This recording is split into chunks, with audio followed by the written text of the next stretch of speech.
everyone. Welcome to the follow-up safety meeting. Everyone will be watching these. If you miss a safety meeting, we'll have available the information that you need from the safety meetings.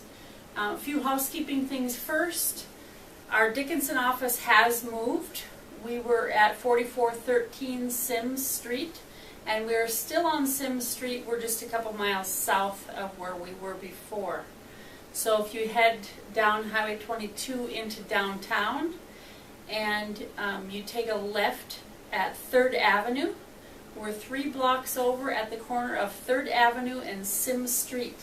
Our address is 235 Sims Street, and we're upstairs and to the right. So feel free to visit us at our new office if you have some issues you need to take care of.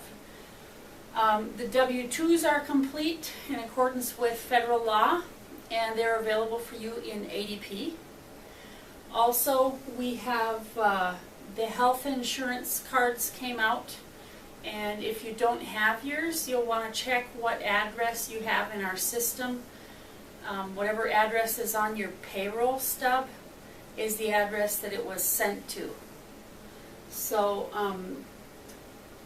W-2s were mailed to the same spot as well, so if you didn't get your W-2 or your health insurance card, double check that address in the system.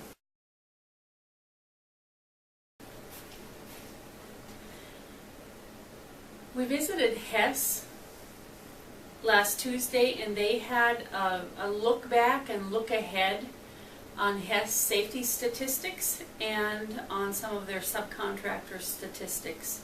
And so we wanted to give you a little look back on our year of 2017. As far as safety statistics, our TRIR, so that stands for Total Recordable Incident Rate, for 2017 was 1.88. For 2016, we were at 3.15, so we've made a significant improvement, and we were similar to that in 2015. That means the number of incidents per 200,000 hours worked. And so coming out at 1.88 isn't where we want to be. Our goal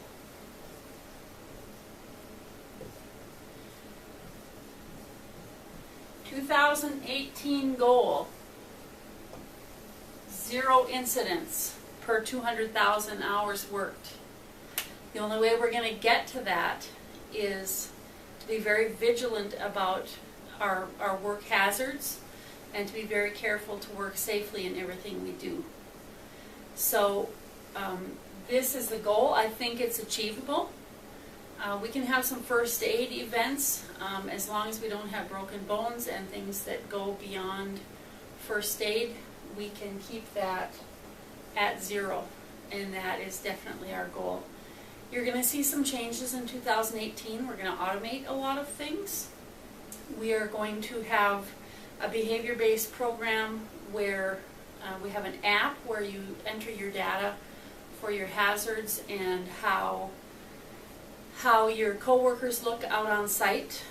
Our goal is to fill those spreadsheets with compliant data so that you can check off on your coworker every day saying they wore their hard hat, they wore their steel-toed boots, their FR clothing, they used cones, chocks, ground cable, and they're doing really well out there. We know most of you are. We just want to document and prove how well you're doing in the field. We're going to be training more extensively on SOPs, and our incident reporting is all going to be on spreadsheets and done through an iPad or a tablet.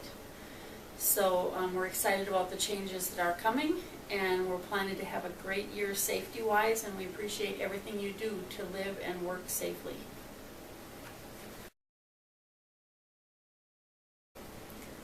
Did you know that safety is nothing to snicker about?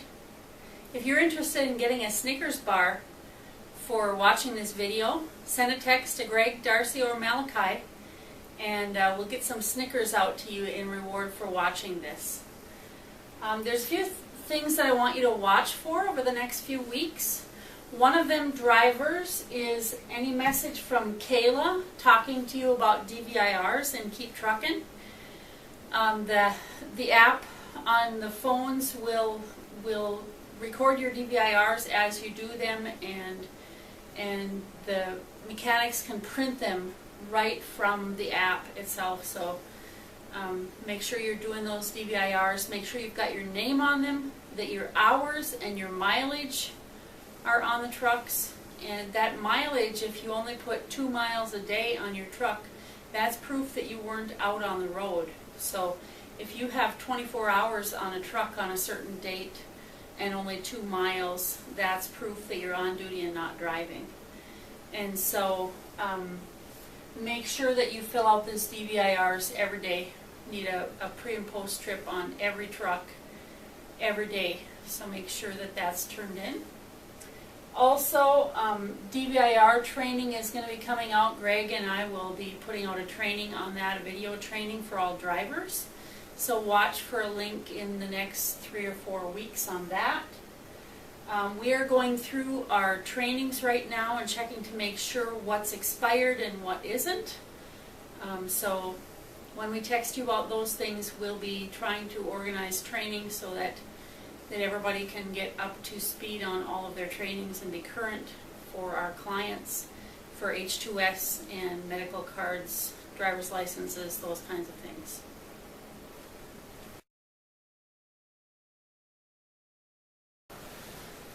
Our next topic is incidents and reporting. We've had some incidents where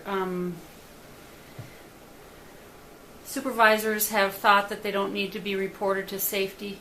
We just want to discuss a little bit with you the reasons why we report and how important reporting is. Best reasons to report: it makes you look bad if you hide something. It's perceived as being dishonest and having a lack of honor in your work. It's always easier to talk about a mechanical failure or a mistake before somebody comes looking for your story. So if we have heard about an incident from a client and we haven't heard about it from within, there's going to be some attitude issues with your supervisor about why did you hide it. And so make sure you get to tell your story first before we hear it from the client. And number 2, incident investigations are critical to us improving.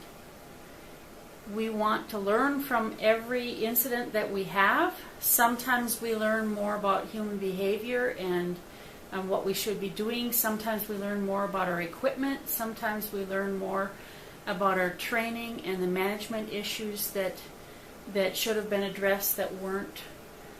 So we really want to be able to assess those incidents and become better. There are, number 3, legal reasons. It's a crime to not report spills, and it's a crime to not report property damage or vehicle accidents. So make sure that you are reporting to your supervisors and safety people. What do you report? Any injuries. If you have an on-the-job injury, it's very important for you to document that day what happened and what you're feeling. It doesn't have to be a big deal. It's just that you need to report the first possible injury on that day, because if you don't report it on that day, it might have happened outside of work time. And so make sure that you are reporting right away so that you can, if you deserve benefits and doctor's appointments because of a workplace injury, that we can document that and offer that service to you, which we cannot do. Workman's Comp holds us accountable in the reporting department, and we have to know for certain that it happened at work before they will cover it. Number 2, property damage. Often with property damage, someone's insurance pays. Maybe it's ours, maybe it's someone else's.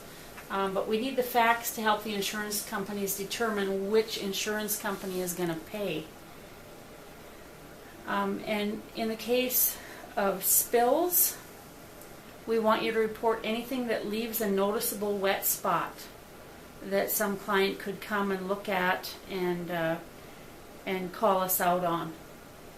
You should report any diesel or other truck fluid that hits the ground if it's bigger than your fist, even if it's just that text message to say we had a softball-sized drip spot and it's all cleaned up. Anything that takes more than one diaper to clean up inside a containment should be reported to your supervisor excuse me, and the safety team. Spills are really a black eye on our company image, and so we want you to help us be very careful not to spill.